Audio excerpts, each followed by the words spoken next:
Kidney disease, കിഡ്നിയുമായി ബന്ധപ്പെട്ട രോഗങ്ങൾ മുൻകാലത്തെ അപേക്ഷിച്ച് കിഡ്നി രോഗികൾ വളരെ കൂടുതലായി വർദ്ധിതമായി കാണപ്പെട്ടുകൊണ്ടിരിക്കുകയാണ്. അതിന് പ്രായമൊന്നുമില്ല. ചെറുപ്പക്കാർക്ക് വരെ കിഡ്നി തകരാറിലായിട്ട് അവർ ഡയാലിസിസ് ചെയ്തുകൊണ്ടിരിക്കുകയാണ്. ആഴ്ചയിൽ 3 തവണയൊക്കെ ഡയാലിസിസ് സെന്ററുകളിൽ പോയി ബ്ലഡ് പ്യൂരിഫൈ ചെയ്ത് അവരവരുടെ ആരോഗ്യം നിലനിർത്താൻ വേണ്ടി കഠിന പ്രയത്നം ചെയ്തുകൊണ്ടിരിക്കുകയാണ്. എത്രയോ ചെറുപ്പക്കാരെ കിഡ്നി രണ്ടും തകരാറിലായിട്ട് അവരെ കിഡ്നി മാറ്റിവെക്കുന്ന ശസ്ത്രക്രിയ ചെയ്തവരാണ്, ചെയ്തുകൊണ്ടിരിക്കുന്നവരാണ്. നമ്മളും തന്നെ നൂറെ മദീനയിലൂടെ ഒരാൾക്ക് നമ്മളതുമായി ബന്ധപ്പെട്ട സഹായമൊക്കെ നൽകുകയൊക്കെ ചെയ്തിരുന്നു. അപ്പൊ കിഡ്നിയുമായി ബന്ധപ്പെട്ട രോഗങ്ങൾ വളരെ കൂടുതലായി കാണപ്പെടാനുള്ള കാരണം നമ്മുടെ ജീവിതശൈലി തന്നെയാണ്. ഈ വീഡിയോയിൽ നമ്മൾ പറയുന്നത് കിഡ്നിയുമായി ബന്ധപ്പെട്ട രോഗങ്ങളുടെ തുടക്കങ്ങളിൽ കാണിക്കുന്ന ചില ലക്ഷണങ്ങളാണ്. അപ്പൊ ആ ലക്ഷണങ്ങൾ പറയുന്നതിലൂടെ നമ്മൾ മനസ്സിലാക്കേണ്ടത് ഈ ലക്ഷണങ്ങളിൽ ഏതെങ്കിലും ഒന്നുള്ളവർക്ക് കിഡ്നി രോഗം ഉണ്ട് എന്നല്ല. ഞാനത് പറയുന്നതിന് മുമ്പ് തന്നെ അതാണ് കൃത്യമായിട്ട് പറയുന്നത്. ഈ പറയപ്പെട്ട ലക്ഷണം, ഞാൻ ഇനി താഴെ പറയാൻ പോകുന്ന അടയാളങ്ങൾ ഉള്ളവർക്ക്, ഏതെങ്കിലും അടയാളങ്ങൾ ഉള്ളവർക്ക് കിഡ്നി രോഗം ഉണ്ട് എന്നുള്ളതല്ല. ഈ പറഞ്ഞ എല്ലാ അടയാളങ്ങളും അവർക്കുണ്ട്, അത് സ്ഥിരമായി കാണപ്പെടുന്നു. എന്നാലും നിങ്ങൾ കിഡ്നി രോഗം ഉണ്ട് എന്ന് നിങ്ങൾ സ്വയം വിലയിരുത്തരുത്. അത് നല്ലൊരു നെഫ്രോളജിസ്റ്റിനെ കണ്ട് ഈ അടയാളങ്ങളൊക്കെ ഉണ്ടെന്നുണ്ടെങ്കിൽ ഇത്തരം ലക്ഷണങ്ങൾ അവർ ഡോക്ടറെ കൺസൾട്ട് ചെയ്ത്, ഡോക്ടറാണ് അത്തരം വിഷയങ്ങളും കാര്യങ്ങളൊക്കെ അതിനുള്ള ട്രീറ്റ്മെന്റും പരിഹാരങ്ങളൊക്കെ പറഞ്ഞിരുന്നത്. നമ്മൾ ഈ വീഡിയോയിൽ പറയുന്നത് കിഡ്നി രോഗികൾ പൊതുവിൽ അവർക്ക് കിഡ്നിയുമായി ബന്ധപ്പെട്ട ഫങ്ഷൻസിന് തകരാറുണ്ടെങ്കിൽ പൊതുവിൽ അവരുടെ ശരീരം കാണിക്കുന്ന ഒരുപാട് ലക്ഷണങ്ങളുണ്ട്. അതിൽ വളരെ പ്രധാനപ്പെട്ട ലക്ഷണങ്ങളാണ് ഈ വീഡിയോയിൽ പറയുന്നത്. അതോടൊപ്പം തന്നെ എന്ത് രോഗങ്ങൾ നമുക്കുണ്ടെങ്കിലും വിശുദ്ധ ഖുർആൻ ശിഫയാണ്. നമ്മൾ ഡോക്ടറെ അടുക്കൽ പോയിട്ട് ട്രീറ്റ്മെന്റിന് ചെയ്ത് അതിന് മെഡിസിൻസ് കഴിക്കുമ്പോഴും നമ്മൾ റബ്ബിനോടാ ചോദിക്കുന്നത്. റബ്ബാണ് നമുക്ക് ശിഫയാക്കി തരേണ്ടതല്ലേ. ചില സന്ദർഭങ്ങളിലൊക്കെ ICUവിൻ്റെ വെന്റിലേറ്ററിൻ്റെ ഒക്കെ മുമ്പിൽ കുടുംബാംഗങ്ങളൊക്കെ നിൽക്കും. പ്രിയപ്പെട്ട ഉപ്പ വെന്റിലേറ്ററിലുണ്ടാകും. ഡോക്ടേഴ്സ് പുറത്തേക്ക് വന്ന് നഴ്സുമാരോടൊക്കെ ഒപ്പം വന്നിട്ട് കൂടെ വന്നിട്ട് അവിടെയുള്ള ഒരു മുതിർന്ന ആളെ വിളിച്ച്, പേഷ്യൻറ്റിൻ്റെ അടുത്ത ഒരാളെ വിളിച്ചിട്ട് പറയും, ഞങ്ങളെ കയ്യിൽ നിന്നൊക്കെ കാര്യം പോയിട്ടുണ്ട്, രോഗി മരുന്നിനോട് പ്രതികരിക്കുന്നില്ല, അതുകൊണ്ട് നിങ്ങൾ പല സ്ഥലങ്ങളിലും വിളിച്ച് നിങ്ങൾക്ക് പറയേണ്ടവരോടൊക്കെ പറഞ്ഞോ, ദുആ ചെയ്യാൻ വേണ്ടി പറഞ്ഞോ, പ്രാർത്ഥിച്ചോ എന്ന് പറയുന്നൊരു വാക്കുണ്ട്. വിശ്വാസികളോടാണ് നമ്മൾ ഈ പറയുന്നത്. എന്ത് രോഗങ്ങളുണ്ടെങ്കിലും റബ്ബ് സുബ്ഹാനഹു വ തആലയാണ് നമുക്ക് ശിഫയാക്കി തരുന്നത്. അതുകൊണ്ട് തന്നെ എന്ത് രോഗങ്ങളുണ്ടെങ്കിലും ആ രോഗങ്ങൾ മാറാൻ വേണ്ടിയിട്ടുള്ള ഒരു ആത്മീയം ഒറ്റമൂലിയും ഈ വീഡിയോയിൽ പറയുന്നുണ്ട്. അതുകൊണ്ട് തന്നെ ആദ്യം ഞാൻ ഇതിൻ്റെ പൊതുവിൽ കിഡ്നി രോഗികൾ അല്ലെങ്കിൽ കിഡ്നിയുമായി ബന്ധപ്പെട്ട ഫങ്ഷൻസ് തകരാറുള്ളവരെ കാണിക്കുന്ന ലക്ഷണങ്ങൾ ആദ്യം പറയും. അതിനുശേഷം ഇൻഷാ അല്ലാഹ് അങ്ങനെ പെട്ടെന്ന് നമുക്ക് എന്തെങ്കിലും ഒരു അടയാളങ്ങളോ ഇതുമായി ബന്ധപ്പെട്ടത് ഏത് രോഗങ്ങളാവട്ടെ, ഏത് രോഗങ്ങളാണെങ്കിലും അതുമായി ബന്ധപ്പെട്ട വല്ല ലക്ഷണങ്ങളും നമ്മുടെ ശരീരം കാണിക്കുന്നുണ്ടെന്ന് അറിഞ്ഞാൽ ഉടനെ തന്നെ അള്ളാഹുവിനോട് ദുആ ചെയ്യാനും ആ ലക്ഷണം കാരണമായിട്ടുള്ള രോഗങ്ങൾ വരാതിരിക്കാനും വേണ്ടിയിട്ട് നമ്മൾ ചെയ്യേണ്ട ഒരു ആത്മീയമായ ഒരു മരുന്ന്, ഒരു വഴിയും ഇതിലൂടെ പറയുന്നുണ്ട്. ഇൻഷാ അല്ലാഹ് അതുകൊണ്ട് പൂർണ്ണമായി ഇത് കേൾക്കാൻ വേണ്ടി മനസ്സിലാക്കുക. ഈ കിഡ്നിയുമായി ബന്ധപ്പെട്ട രോഗങ്ങളൊക്കെ നമ്മുടെ ജീവിതശൈലി കാരണമായിട്ട്, നമ്മുടെ ലൈഫ് സ്റ്റൈൽ കാരണമായിട്ട്, മുൻകാലത്തൊന്നും ഇത്രമേൽ രോഗങ്ങൾ ഉണ്ടായിരുന്നില്ലല്ലോ. മുൻകാലത്ത് ഇത്രമാത്രം കിഡ്നി രോഗികളോ ഇത്രമാത്രം കിഡ്നി മാറ്റിവെക്കേണ്ട ശസ്ത്രക്രിയയിലേക്ക് പ്രവേശിക്കുന്ന പേഷ്യൻസ് ഒന്നുമില്ല. കാരണം അവരുടെ ജീവിതശൈലി എന്ന് പറഞ്ഞിട്ടുണ്ടെന്നുണ്ടെങ്കിൽ അങ്ങനെയായിരുന്നു. ഇന്നതെല്ലാം മാറി. ഇന്ന് നമ്മൾ കുടിക്കുന്ന വെള്ളത്തിന്റെ രൂപം, വെള്ളത്തിന്റെ അളവ്, അതേപോലെ തന്നെ നമ്മൾ കഴിക്കുന്ന ഭക്ഷണം, നമ്മൾ ജങ്ക് ഫുഡ്സ്, ഫാസ്റ്റ് ഫുഡ്സ്, ഇങ്ങനെ തുടങ്ങിയുള്ള എല്ലാ കെമിക്കൽ അടങ്ങിയിട്ടുള്ള ഭക്ഷണം കഴിക്കുന്നു. അതും നൈറ്റ് ലൈഫൊക്കെ ഉള്ള സമയമാണ്. അതുകൊണ്ട് തന്നെ നമുക്ക് ഈ രാത്രി കാലങ്ങളിൽ നമ്മൾ പുറത്ത് കറങ്ങാൻ പോയിട്ട് തിരിച്ചു വരുമ്പോൾ 12-1 മണിയൊക്കെ ആയി എത്തുന്നു. അങ്ങനെ എത്തിയിട്ട് നമ്മൾ ഉറങ്ങിക്കഴിഞ്ഞാൽ നമുക്ക് 2-3 മണിക്കൂർ മാത്രം ഉറങ്ങാൻ സമയം കിട്ടുന്നു. അങ്ങനെ നമ്മുടെ ഉറക്ക് വളരെ ഗണ്യമായ രൂപത്തിൽ കുറയുന്നു. ഇങ്ങനെ തുടങ്ങി നമ്മുടെ ഈ ശരിയല്ലാത്ത, യോജിപ്പില്ലാത്ത രൂപത്തിലുള്ള ജീവിതശൈലി, ഇതൊക്കെയാണ് ഒരുവിധം രോഗങ്ങൾ നമ്മിലേക്ക് വരുത്തുന്നത്. കിഡ്നി ഫെയിലിയേഴ്സ് ഒക്കെ കൂടുതൽ ഉണ്ടാവാൻ കാരണമുള്ള കാരണങ്ങളും അതന്നെയാണ്. അപ്പോൾ നമ്മുടെ ജീവിതശൈലി നന്നാക്കി മാറ്റാൻ വേണ്ടി ശ്രമിക്കുക. അതോടുകൂടി തന്നെ ശേഷം പറയാൻ പോകുന്ന ഈ ലക്ഷണങ്ങൾ നിങ്ങളിൽ ഉണ്ടെങ്കിൽ, അപ്പോൾ ഇത് പറയുന്നതിന് മുമ്പ് തന്നെ ഞാൻ ചില കാര്യങ്ങൾ പറയുന്നുണ്ട്. ഇതൊക്കെ ആരോഗ്യപരമായ, ആരോഗ്യവുമായി ബന്ധപ്പെട്ട, ഹെൽത്തുമായി ബന്ധപ്പെട്ട വിഷയങ്ങളാണ്. ഇതൊക്കെ കേവലം ഈ ഒരു വീഡിയോ കണ്ടതുകൊണ്ട് മാത്രം ഇത് ഉറപ്പിച്ച് നിങ്ങളൊരു കിഡ്നി പേഷ്യൻ്റ് ആണെന്ന് വിലയിരുത്തരുത് എന്ന് ആദ്യമേ പറയണം. പിന്നെ നമ്മൾ ഈ വീഡിയോ ചെയ്യാനുള്ള കാരണം prevention is better than cure. നമ്മൾ ഈ രോഗങ്ങൾ വരുന്നതിൻ്റെ മുമ്പ് രോഗങ്ങൾ വന്ന് മെഡിസിൻ കഴിക്കുന്നതിനേക്കാളും നല്ലത് രോഗങ്ങൾ വരുന്നതിൻ്റെ മുമ്പ് അതിന് നമ്മൾ എന്ത് ചെയ്യലാണ്, അതിനെ തടയാൻ വേണ്ടി ശ്രമിക്കലാണ്. അപ്പോൾ അതുകൊണ്ട് തന്നെ ഈ വീഡിയോ കണ്ട് മനസ്സിലാക്കിയിട്ട് നിങ്ങൾക്ക് അങ്ങനെ വല്ല ലക്ഷണങ്ങളുണ്ടെങ്കിൽ നല്ലൊരു നെഫ്രോളജിസ്റ്റിനെ കാണാൻ, നല്ല ഇത്തരം ട്രീറ്റ്മെൻറ്റ് നടത്തുന്ന നല്ല നെഫ്രോളജിസ്റ്റ് ഉണ്ടാവും. അവരെ കണ്ട് അവരോട് ഈ വിഷയങ്ങൾ പറഞ്ഞ് അവരതിൻ്റെ ചെക്കിങ്ങുകളൊക്കെ ചെയ്ത് അങ്ങനെയാണ് നമുക്ക് ഇത്തരം രോഗങ്ങളുണ്ട് തിരിച്ചറിയാൻ പറ്റുള്ളൂ. അങ്ങനെ നേരത്തെ തിരിച്ചറിയാൻ സാധിച്ചാൽ, അതേത് രോഗങ്ങളാണെങ്കിലും നേരത്തെ നമുക്ക് തിരിച്ചറിയാൻ സാധിച്ചാൽ അതിനെ തൊട്ടൊക്കെ നമുക്കൊരു പരിധി വരെ നല്ല ട്രീറ്റ്മെൻറ്റും കിട്ടും, ആ രോഗങ്ങൾ മാറാനത് കാരണവുമാകും. അപ്പം ഇൻഷാ അല്ലാഹ് അതിനു വേണ്ടിയിട്ടാണ് നമ്മളിത് പറയുന്നത്. ആദ്യമായിട്ട് മനസ്സിലാക്കേണ്ടത്, നമ്മുടെ ശരീരത്തിൽ സാധാരണ കാണിക്കുന്നതിനേക്കാൾ അതിനപ്പുറത്ത്, നോർമലായി കാണിക്കുന്നതിനേക്കപ്പുറത്ത് അബ്നോർമലായിട്ട് നമ്മുടെ ശരീരം കാണിച്ചുകൊണ്ടിരിക്കുന്ന ചില ലക്ഷണങ്ങൾ.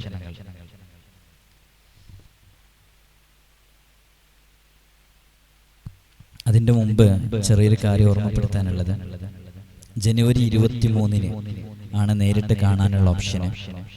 ഒരുപാട് ആളുകൾ മെസ്സേജ് അയക്കുന്നതുകൊണ്ടാണ് ആ വിഷയം സൂചിപ്പിക്കുന്നത്. അതുകൊണ്ട് വാട്സാപ്പ് ത്രൂ മെസ്സേജ് അയക്കുക. അതിൽ കിട്ടുന്നില്ലെങ്കിൽ ഇൻസ്റ്റഗ്രാം വഴി മെസ്സേജ് അയക്കുക. ഇൻഷാ അല്ലാഹ് ഒരുപാട് മെസ്സേജുകൾ വരുന്നതുകൊണ്ടാണ് വാട്സാപ്പിൽ നമുക്ക് റീപ്ലൈ ചെയ്യാൻ പറ്റാത്തത്. ഇൻഷാ അല്ലാഹ് 23 വരേണ്ടവർ മാത്രമാണ് ബുക്കിംഗ്, അന്ന് മാത്രമാണ് ഇനി ഡേറ്റ് ഉള്ളത്. അതിന് ശേഷമുള്ള ഡേറ്റ് പിന്നീടാണ് അറിയിക്കുക. അപ്പോൾ ആ ദിവസത്തേക്ക് ആവശ്യമുള്ളവർ മാത്രമാണ് ബുക്കിങ്ങിന് വേണ്ടി കോൺടാക്ട് ചെയ്യേണ്ടതെന്ന് ഓർമ്മപ്പെടുത്തണം. അപ്പോൾ നമ്മുടെ ശരീരം ഇത്തരം കിഡ്നിയുമായി ബന്ധപ്പെട്ട രോഗങ്ങൾ നമ്മുടെ ശരീരത്തിലുണ്ടെങ്കിൽ കാണിക്കുന്ന പ്രധാന ലക്ഷണങ്ങളാണ് പറയുന്നത്. കിഡ്നിയുമായി ബന്ധപ്പെട്ട പല രോഗങ്ങളും.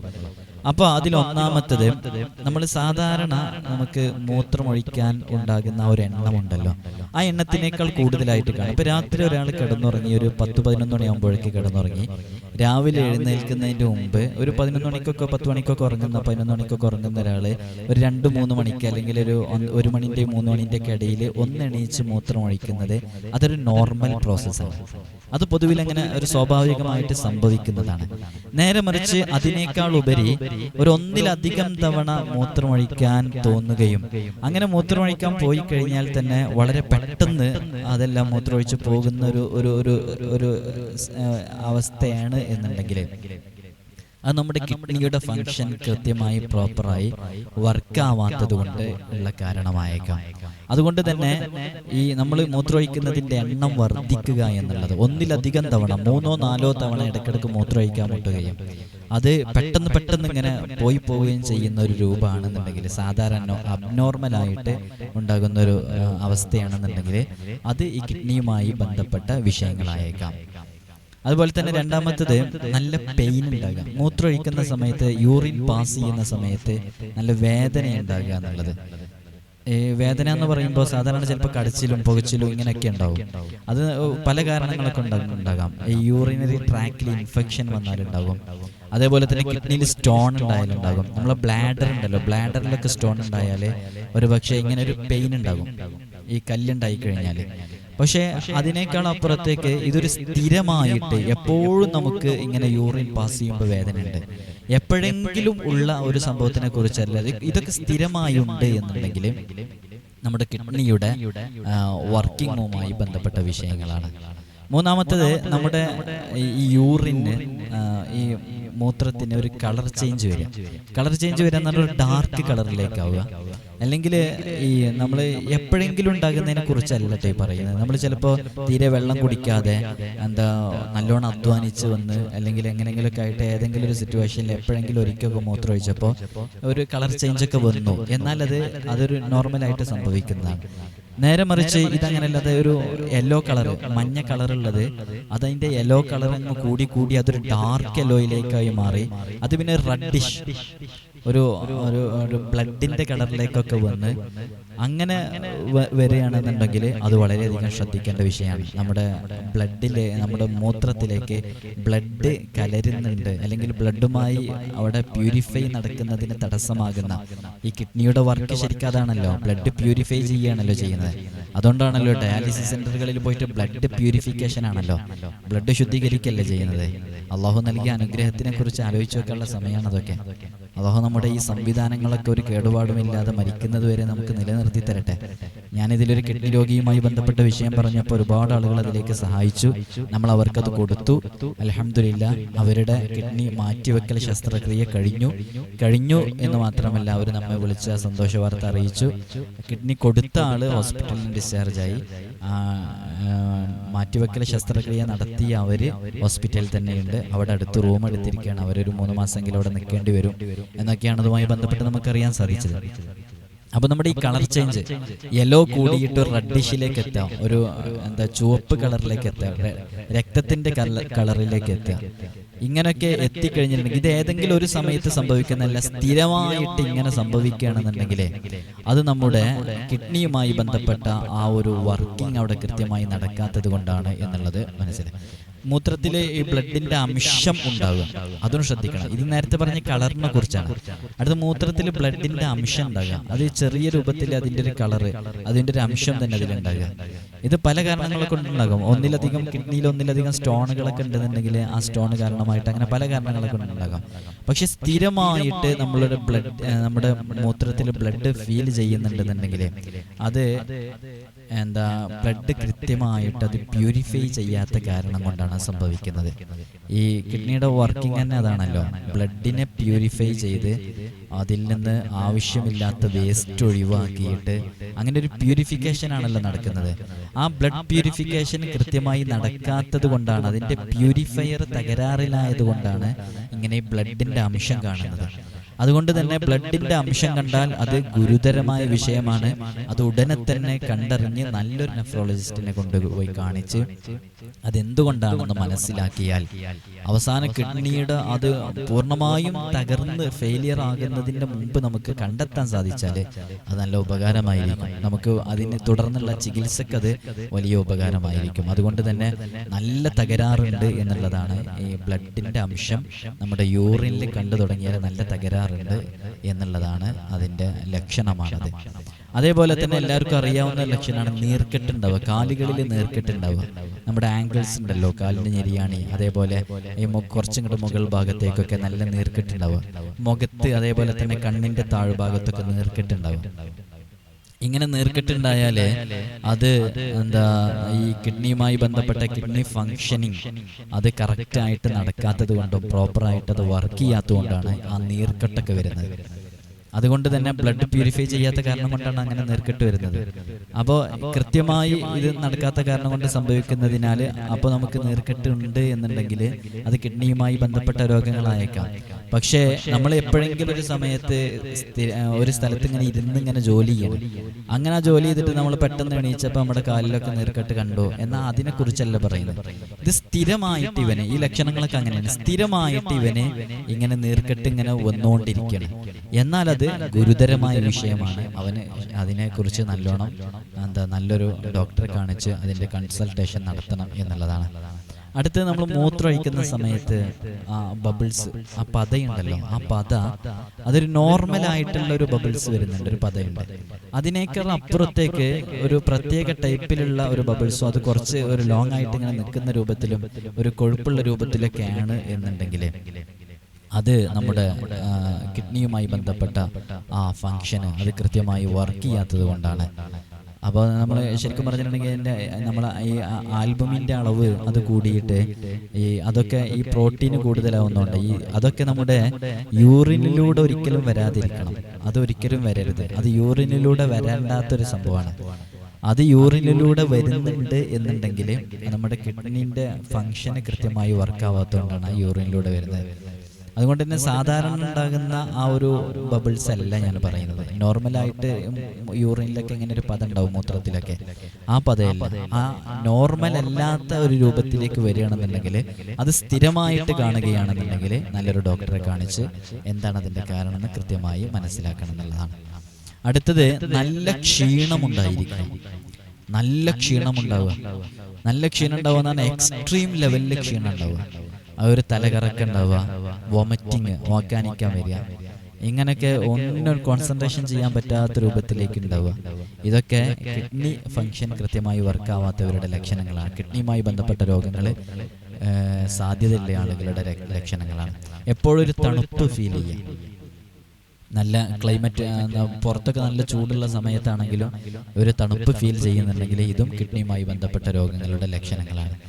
അപ്പോൾ ഇത്തരം വിഷയങ്ങൾ ഇപ്പം ഈ പറഞ്ഞ ഈ ലക്ഷണങ്ങളൊക്കെ ഇതെല്ലാം ഉണ്ടെങ്കിൽ പോലും നിങ്ങളൊരു കിഡ്നി പേഷ്യൻ്റ് ആണെന്ന് തീരുമാനിക്കുന്നത് കൃത്യമായി ഡയഗ്നോസ് ചെയ്യാനുള്ള ചില ടെസ്റ്റുകളൊക്കെ ഉണ്ട്. ആ ടെസ്റ്റുകളൊക്കെ ചെയ്തിട്ടാണ് മനസ്സിലാക്കേണ്ടത്. ഇതൊക്കെ കേൾക്കുമ്പോഴേക്ക് പേടിക്കാനല്ല ഈ പറയുന്നത്. ഇതൊക്കെ കേൾക്കുമ്പോഴേക്ക് നമുക്ക് ഈ രോഗത്തിനെ നേരത്തെ തിരിച്ചറിയാൻ സാധിക്കും. നമ്മൾ ഈ വീഡിയോ ചെയ്യുന്ന കാരണമായിട്ട് ആർക്കെങ്കിലും ഇത് നേരത്തെ തിരിച്ചറിയാൻ സാധിച്ച് ആ കിഡ്നി തകരാറിലാകുന്നതിൻ്റെ തൊട്ട് മുമ്പ് മനസ്സിലാക്കിയിട്ട് അതിന് ട്രീറ്റ്മെൻറ്റ് എടുക്കാനും നമ്മൾ ഇവിടുന്ന് പറഞ്ഞിരുന്ന ആത്മീയമായ ഒറ്റമൂലി ഉപയോഗിക്കാനും സാധിച്ചിട്ടുണ്ടെന്നുണ്ടെങ്കിൽ, ആ രോഗങ്ങൾ അത് കാരണമായിട്ട് ഇല്ലാതാവുകയാണെന്നുണ്ടെങ്കിൽ അതൊരുപാട് ആളുകൾക്ക് ഉപകരിക്കുമല്ലോ. മാത്രമല്ല ഒരുപാട് ആളുകൾ നമ്മുടെ വീഡിയോസ് കാണുന്നുണ്ട്. അവർക്കൊക്കെ ഒരുപാട് രോഗികൾ കൂട്ടത്തിലുണ്ട്. അവർക്കൊക്കെ ഇതൊരു ഉപകാരമാവട്ടെ എന്നതുകൊണ്ട് ചെയ്യുന്നതാണ്. ഞാൻ നേരത്തെ തുടക്കത്തിൽ സൂചിപ്പിച്ചതുപോലെ ഇതൊക്കെ ആരോഗ്യ വിഷയങ്ങളായതുകൊണ്ട് തന്നെ, ഹെൽത്തുമായി ബന്ധപ്പെട്ട ആരോഗ്യ സംബന്ധമായ വിഷയങ്ങളായതുകൊണ്ട് തന്നെ അതിൻ്റെതായ ആളുകൾ കൃത്യമായി പറയുന്നതനുസരിച്ചാണ് നിങ്ങൾ ഫോളോ ചെയ്യേണ്ടത്. ഏത് രോഗവും അതുമായി ബന്ധപ്പെട്ട ആളുകളുമായി ബന്ധപ്പെട്ട് ഡോക്ടേഴ്സുമായി ബന്ധപ്പെട്ട് അതിലൂടെ വരുന്ന റിസൾട്ടിനനുസരിച്ചാണ് നിങ്ങൾ തീരുമാനിക്കേണ്ടത്. നമ്മൾ ഇത്തരം അടയാളങ്ങളൊക്കെ കേൾക്കുമ്പോൾ നമ്മുടെ ഈ സബ് കോൺഷ്യസ് മൈൻഡിലേക്ക് ഇതൊക്കെ വരും. ഇതൊക്കെ വന്നു കഴിഞ്ഞിട്ട് നമുക്ക് ഇങ്ങനെ തോന്നും, ഇതൊക്കെ എന്നിലുണ്ടോ എന്നൊക്കെ ഒരു തോന്നലൊക്കെ ഉണ്ടാവും. അങ്ങനെയുള്ള ആ തോന്നലുകളല്ല ഞാൻ പറയുന്നത്. ഇത്തരം അടയാളങ്ങൾ കൃത്യമായിട്ട് നിങ്ങൾക്കുണ്ട് എന്ന് നിങ്ങൾക്ക് കൃത്യമായി മനസ്സിലാക്കുകയാണെന്നുണ്ടെങ്കിൽ നല്ലൊരു ഡോക്ടറെ കാണിച്ച് ഇതുമായി ബന്ധപ്പെട്ട് നീങ്ങിയാൽ അത് തുടക്കത്തിൽ തന്നെ നമുക്ക് മനസ്സിലാക്കിയിട്ട് നമുക്ക് അതിനെ തൊട്ട് ചെയ്യേണ്ട കാര്യങ്ങളൊക്കെ ചെയ്യാൻ പറ്റും. അതിനെക്കുറിച്ച് നല്ലൊരു ഡോക്ടറെ കാണിക്കണം, അവരതിൻ്റെ കൃത്യമായ ട്രീറ്റ്മെൻറ്റിൻ്റെ രൂപം പറഞ്ഞുതരും. ഇനി ഇത്തരം ലക്ഷണങ്ങളൊക്കെ നിങ്ങളുടെ ശരീരം കാണിക്കുകയാണെന്നുണ്ടെങ്കിൽ നിങ്ങൾ ചെയ്യേണ്ടത്, പെട്ടെന്ന് നിങ്ങൾക്ക് ഈ ഒരു രോഗം എന്നല്ല, ഏത് രോഗമാണെങ്കിലും പെട്ടെന്ന് നിങ്ങൾക്ക് എന്തെങ്കിലും ഒരു രോഗം വരികയാണെന്നുണ്ടെങ്കിലും അതുമായി ബന്ധപ്പെട്ട എന്തെങ്കിലും ഒരു പ്രയാസം നിങ്ങൾക്ക് വരികയാണ്, പെട്ടെന്ന് മൈഗ്രെയിൻ പോലെയുള്ള തലവേദനയുമായി ബന്ധപ്പെട്ട്, അല്ലെങ്കിൽ ഇതേപോലെ കിഡ്നിയുമായി ബന്ധപ്പെട്ട് നമ്മൾ ഒരു ഡോക്ടറെ കാണിച്ചപ്പോൾ എന്തോ റിസൾട്ട് കിട്ടിയ റിസൾട്ടുമായി ബന്ധപ്പെട്ട് ഒരു രോഗത്തിൻ്റെ ലക്ഷണമുണ്ട്, അല്ലെങ്കിൽ എൻഡോസ്കോപ്പി ചെയ്യാൻ വേണ്ടി പറഞ്ഞു. ഇത്തരം വിഷയങ്ങളൊക്കെ പെട്ടെന്ന് വരുമ്പോൾ അതൊന്നും സംഭവിക്കാതിരിക്കാൻ വേണ്ടി ചെയ്യാൻ പറ്റുന്ന ഒരു ഒറ്റമൂലിയാണ് പറയുന്നത്. ഒരു ഗ്ലാസ് സംസം വെള്ളം എടുക്കുക, നല്ല കൃത്യമായി കേൾക്കുക. ഒരു ഗ്ലാസ് സംസം വെള്ളം എടുത്ത് ആ സംസം വെള്ളത്തിലേക്ക് മൻ ഖറഅൽ ഫാത്തിഹത 17 മറ, എത്ര പ്രാവശ്യം? 17 തവണ ഫാത്തിഹ സൂറത്ത് ഓതുക. വ ആയത്തുൽ കുർസി 17 മറ, ആയത്തുൽ കുർസി 17 തവണ ഓതുക. വൽ ഇഖ്ലാസ് 7 മറ, ഇഖ്ലാസ് ഖുൽ ഹുവല്ലാഹു അഹദ് എന്നുള്ള സൂറത്ത് അതും 17 തവണ ഓതിയിട്ട് അത് 3 ദിവസം തുടർച്ചയായിട്ട് വെറും വയറ്റിൽ കുടിക്കുക. ഇത് ചെയ്തിട്ട് 3 ദിവസം ഇത് കൃത്യമായി ചെയ്യാം. ഇങ്ങനെ 3 ദിവസം ചെയ്തു കഴിഞ്ഞാൽ സംഭവിക്കാൻ പോകുന്ന നേട്ടങ്ങൾ എന്താണെന്ന് ചോദിച്ചാൽ, നമ്മൾ പെട്ടെന്ന് ഈ കിഡ്നിയുമായി ബന്ധപ്പെട്ട വല്ല രോഗങ്ങളുടെ ലക്ഷണങ്ങളോ അല്ലെങ്കിൽ ഈ ഡോക്ടർ നമ്മളോട് ഇങ്ങനെ പറയുകയൊക്കെ ചെയ്യുന്ന സമയത്ത് ഇതങ്ങ് ചെയ്തു കഴിഞ്ഞാൽ നമ്മൾ അള്ളാഹുലേക്കാണല്ലോ ഏൽപ്പിക്കുന്നത്. ഞാൻ നേരത്തെ പറഞ്ഞില്ലേ, ഈ വെന്റിലേറ്ററിൻ്റെ മുമ്പിലൊക്കെ വന്നിട്ട് ഡോക്ടർ പറയുന്നൊരു സിറ്റുവേഷൻ ഉണ്ടല്ലോ, നിങ്ങൾ ദൈവത്തിനോട് പറഞ്ഞോ, നിങ്ങൾ പ്രാർത്ഥിച്ചോ, നിങ്ങൾ പറയേണ്ടവരോടൊക്കെ പറഞ്ഞ് പ്രാർത്ഥിക്കാൻ പറഞ്ഞോ, എവിടേക്കെങ്കിലൊക്കെ എന്തെങ്കിലുമൊക്കെ ചെയ്തോ എന്നൊക്കെ പറയൂലേ. അപ്പൊ ആ ഒരു സംഭവമാണ് നമ്മൾ പറയുന്നത്. ഈ ഒരു കാര്യം കൃത്യമായി ചെയ്താൽ നല്ല നിയ്യത്തോടുകൂടെ അതാ വെറും വയറ്റിലങ്ങ് കുടിച്ചാൽ അല്ലാഹു സുബ്ഹാനഹു വ തആലയാണ് രോഗം നൽകുന്നത്. ഏത് രോഗം ഇവിടെ ഇറക്കപ്പെട്ടിട്ടുണ്ടോ അതിനുള്ള മരുന്നൊക്കെ റബ്ബിന്റെ അടുക്കലുണ്ട്. എത്ര നമ്മൾ മെഡിസിൻസ് കഴിച്ചാലും അത് ഷിഫയാക്കുന്നത് അള്ളാഹുവാണ്. അതുകൊണ്ട് തന്നെ ആ വിശ്വാസത്തോടു കൂടെ 3 ദിവസം തുടർച്ചയായിട്ട് അലരീഖ് നിങ്ങളത് വെറും വയറ്റിൽ കഴിച്ചാൽ ഇൻഷാ അല്ലാഹ് ബിഇദ്നില്ലാഹി തആല രോഗത്തിനുള്ള ഷിഫയായിട്ട് അത് മാറും. അല്ലാഹു സുബ്ഹാനഹു വ തആല നമ്മുടെ രോഗങ്ങളൊക്കെ മാറ്റി തരട്ടെ. അതോടുകൂടെ തന്നെ ഒരു പ്രധാനപ്പെട്ട വിഷയം ഓർമ്മപ്പെടുത്താനുള്ളത്, നമ്മൾ നേരത്തെ ഒരു കിഡ്നി രോഗിക്ക് വേണ്ടിയിട്ട് ഞാൻ ലൈവിലൊരു വിഷയം പറഞ്ഞിരുന്നു. നമ്മൾ രാവിലെയും വൈകുന്നേരം നമ്മുടെ മജ്ലിസ് നടക്കുന്നുണ്ട്, നൂറെ മദീന എന്ന് പറഞ്ഞിട്ടുള്ള മജ്ലിസ്. അപ്പോൾ രാവിലെ 6:15 രാത്രി 7:15 മജ്ലിസ് നടക്കുക. അപ്പോൾ അതിൽ ഞാനൊരു രോഗിയുമായി ബന്ധപ്പെട്ട വിഷയം പറഞ്ഞു. ആ രോഗിക്ക് 40 ലക്ഷം രൂപ കിഡ്നി മാറ്റിവെക്കേണ്ട ആവശ്യത്തിനുണ്ട്, അതുകൊണ്ട് നിങ്ങൾ കഴിയുന്ന സഹായം നൽകണം. അപ്പോൾ ഒരുപാട് ആളുകൾ ഇല്ലായ്മയിൽ നിന്ന് എടുത്തു തന്നു, നമ്മളത് അവർക്ക് കൊണ്ടേ കൊടുത്തു. ഞാൻ അതിനെക്കുറിച്ച് പറഞ്ഞല്ലോ. അപ്പോൾ ഇപ്പോൾ കുറച്ചായിട്ട് എൻ്റെ വാട്സപ്പിൽ ഒരുപാട് ആളുകൾ ഉസ്താദെ വിവാഹവുമായി ബന്ധപ്പെട്ട് സഹായം നൽകും, അതേപോലെ തന്നെ എനിക്കിങ്ങനെ ഓപ്പറേഷൻ ഉണ്ട് ഉസ്താദ് ഒരു സഹായം പറഞ്ഞു തരുമോ, വാങ്ങിച്ചു തരുമോ എന്നൊക്കെ ചോദിച്ച ഒരുപാട് ആളുകൾ മെസ്സേജസ് അയക്കുന്നുണ്ട്. ഞാൻ നിങ്ങളോട് ആദ്യമേ പറയട്ടെ, നമ്മുടെ ചാനല് ഈ അടുത്താണ് ഈ ഒന്നിങ്ങ് കുറച്ച് ആളുകൾ കാണുന്ന രൂപത്തിലേക്ക് എത്തിയത്. ഇതിനു മുമ്പ് ഇങ്ങനെ ആയിട്ടില്ലായിരുന്നു. അതുകൊണ്ട് തന്നെ നമുക്ക് നമ്മുടെ ഇതുമായി ബന്ധപ്പെട്ട് നമുക്ക് അങ്ങനെ ലഭിക്കുന്ന രൂപത്തിലേക്ക് എത്തിയിട്ടില്ല. നിങ്ങൾക്ക് ഈ നൽകുന്ന ഈ ഒരു സ്വതക്കകൾ ഉണ്ടല്ലോ, ഈ ഹദിയകള്, അതാണ് നമ്മൾ മറ്റുള്ളവർക്ക് നൽകുന്നത്. ഇത് ഞാൻ എല്ലാവർക്കും വേണ്ടി ഇങ്ങനെ പിരിക്കാൻ നിന്നാൽ എല്ലാ ദിവസവും പിരിവ് ആവശ്യമുണ്ടാവും. അതുകൊണ്ട് തന്നെ നമ്മളിപ്പോൾ അതിന് ഉപയോഗപ്പെടുത്താൻ സാധിക്കുന്നില്ല. പിന്നെ എന്തുകൊണ്ട് ഞാൻ നേരത്തെ ആ ഒരു കിഡ്നി പേഷ്യന്റിന് വേണ്ടി അത് ചോദിച്ചു എന്ന് ചോദിച്ചാൽ, അതെനിക്കറിയുന്ന, എൻ്റെ കൂടെ നിൽക്കുന്ന, എനിക്ക് വേണ്ടപ്പെട്ട, ഞാനുമായിട്ട് അത്രയും ബന്ധമുള്ള, എനിക്ക് ബാധ്യതയുള്ള ഒരാളായതുകൊണ്ട് മാത്രമാണ് ചെയ്യുന്നത്.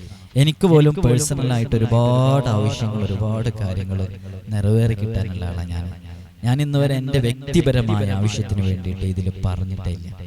അതെന്താന്ന് ചോദിച്ചാൽ അതിനൊക്കെ ഒരു യോജിപ്പും കാര്യങ്ങളുണ്ടല്ലോ, ഓരോരുത്തരുടെ അവസ്ഥകൾ നമുക്കറിയാലോ. പിന്നെ നമ്മൾ മനസ്സിലാക്കുന്ന മുത്ത് ഹബീബ് സല്ലല്ലാഹു അലൈഹി വസല്ലം തങ്ങൾ പറഞ്ഞൊരു ഹദീസ് നിങ്ങൾക്ക് അറിയാലോ. ഞാനതിൻ്റെ അറബി പദം വായിക്കുന്നില്ല. നബി സല്ലല്ലാഹു അലൈഹി വസല്ലം തങ്ങൾ പറഞ്ഞിട്ടുണ്ട്, നമ്മൾ മറ്റൊരാളെ സഹായിച്ചു കൊണ്ടിരിക്കുമ്പോൾ അള്ളാഹു നമ്മെ സഹായിച്ചു കൊണ്ടിരിക്കുകയാണെന്ന്. അപ്പൊ ഞാൻ ഒരാൾക്ക് എന്തെങ്കിലും ഒരു സഹായം ചെയ്തു കൊടുക്കുമ്പോൾ അള്ളാഹു എൻ്റെ ആവശ്യങ്ങളും എൻ്റെ കാര്യങ്ങളും അള്ളാഹു നിറവേറ്റി തരും എന്നുള്ളതാണ് ജീവിതത്തിൽ ഇന്ന് വരെ സത്യത്തിനെതിരെ പറഞ്ഞിട്ടില്ലാത്ത അഷ്റഫുൽ ഖൽഖ് മുഹമ്മദ് റസൂലുള്ളാഹി സ്വല്ലല്ലാഹു അലൈഹി വസല്ലം തങ്ങൾ പറഞ്ഞിട്ടുള്ളത്. അതുകൊണ്ട് തന്നെ നമുക്ക് എന്തെങ്കിലും ആവശ്യങ്ങൾ നിറവേറി കിട്ടണം എന്നുണ്ടെങ്കിൽ നിങ്ങളെ കയ്യിൽ 10 രൂപയാണെന്ന് സങ്കല്പിക്കുക. ആകെയുള്ള വരുമാനം 10 രൂപയാണ്. ഞാൻ അങ്ങേയറ്റം മിനിമലൈസ് ചെയ്ത് പറയണം. ആ 10 രൂപയാണെന്നുണ്ടെങ്കിൽ ആ 10 രൂപയിൽ നിന്ന് ഒരു 3 രൂപ നിങ്ങൾ നടന്നു പോകുന്ന വഴിക്ക് ഏതെങ്കിലും ഒരു ആവശ്യമുള്ള അത്രയും ആവശ്യഘട്ടത്തിലെത്തിയ ഒരാൾക്ക് കൊടുത്തു കഴിഞ്ഞാൽ നമ്മൾ അവരെ സഹായിക്കണം. ആ സഹായിക്കുന്നതിലൂടെ അള്ളാഹു നമ്മെ സഹായിക്കും എന്ന വിശ്വാസമാണ് നമുക്കുള്ളത്. അള്ളാഹു നമ്മെ സഹായിക്കും, തീർച്ചയായും സഹായിക്കും. അതുകൊണ്ട് ഇത്തരം ഒരുപാട് ആളുകൾ റിക്വസ്റ്റുകൾ ചെയ്യുമ്പോൾ നമുക്ക് സ്വീകരിക്കാൻ പറ്റുന്നില്ല. പിന്നെ നമ്മൾ അങ്ങനെ ഒരു ചാരിറ്റി ചെയ്യുന്ന ഒരു ചാരിറ്റബിൾ ട്രസ്റ്റോ അല്ലെങ്കിൽ അങ്ങനെ സുതാര്യമായിട്ട് ചെയ്യാൻ പറ്റുന്ന ഒരു സംവിധാനവും നമ്മളെ കയ്യിലില്ല. വെറുതെ അവിടുന്ന് ഇവിടുന്ന് വാങ്ങിച്ചു വെച്ച പൈസയും ക്യാഷും ഒക്കെ അത് അങ്ങോട്ടും ഇങ്ങോട്ടും തിരിഞ്ഞു പോകണ്ടല്ലോ. അപ്പൊ അത്തരം വിഷയങ്ങളിലേക്ക് ഏതായാലും ഇൻഷാ അല്ലാഹ് നമ്മളെ കൊണ്ട് ഇപ്പൊ കഴിയൂല. ഇനി എന്തെങ്കിലുമൊക്കെ ഭാവിയിൽ ആരെങ്കിലുമൊക്കെ തരികയാണ്, എന്തെങ്കിലും ഒരു ഫണ്ട് നമ്മളെ കയ്യിൽ എത്തുകയാണ്, അങ്ങനെ ഉണ്ട് എന്നുണ്ടെങ്കിൽ തീർച്ചയായും നമ്മൾ അതിനെ ഉപയോഗപ്പെടുത്തും. ഇപ്പൊ നമ്മുടെ മജ്‌ലിസുമായി ബന്ധപ്പെട്ട് പല ആളുകളും ഉസ്താദ് എൻ്റെ കയ്യിൽ ഇങ്ങനത്തെ ഒരു ഫണ്ട് ഉണ്ട്, ആ ഫണ്ട് ഉസ്താദ് ഇന്നാലിന്ന ആൾക്ക് കൊടുക്കണം എന്ന് പറഞ്ഞ് തരുമ്പോൾ നമ്മൾ അവർക്ക് കൊടുക്കും. അല്ലാതെ നമ്മൾ വേറെ ഒരാൾക്ക് വേണ്ടിയിട്ട് പിരിവ് നടത്തിയിട്ട് അങ്ങനെയാണെങ്കിൽ എല്ലാ ദിവസവും നമുക്ക് ഒരുപാട് റിക്വസ്റ്റുകൾ വരുന്നുണ്ട്, അതിനു വേണ്ടി നമുക്ക് ചെയ്യേണ്ടി വരും. ഇതിപ്പോൾ ഞാൻ നേരത്തെ ഒരു രോഗിക്ക് വേണ്ടി പറഞ്ഞില്ല, ആ രോഗിക്ക് വേണ്ടി എൻ്റെ വേണ്ടപ്പെട്ട ആളായതുകൊണ്ട് എനിക്ക് ചെയ്യാൻ തോന്നി, അങ്ങനെ ഞാൻ ചെയ്തതാ. അപ്പോൾ എല്ലാവർക്കും അതേപോലെ ചെയ്യാൻ സാധിക്കില്ല എന്ന് ഓർമ്മപ്പെടുത്തുകയാണ്. ഇൻഷാ അല്ലാഹ് ആ രൂപത്തിൽ വല്ല ഫണ്ടും എത്തുകയാണെന്നുണ്ടെങ്കിൽ ഞാനിത് അറിയിച്ചു കഴിഞ്ഞാൽ അതിൻ്റെ ആവശ്യക്കാരെ നമുക്ക് കിട്ടും. അപ്പോൾ അവർക്ക് നമുക്ക് കൈമാറും ചെയ്യാം. ഇൻഷാ അല്ലാഹ് കാര്യങ്ങളൊക്കെ എല്ലാവരും മനസ്സിലാക്കണം. നേരിട്ട് കാണാനുള്ളത് ഇൻഷാ അല്ലാഹ് ജനുവരി 23-നാണെന്ന് അറിയിക്കുന്നു. അള്ളാഹു നമുക്ക് വലിയ സലാമത്ത് നൽകട്ടെ. അസ്സലാമു അലൈക്കും വറഹ്മത്തുള്ളാഹി.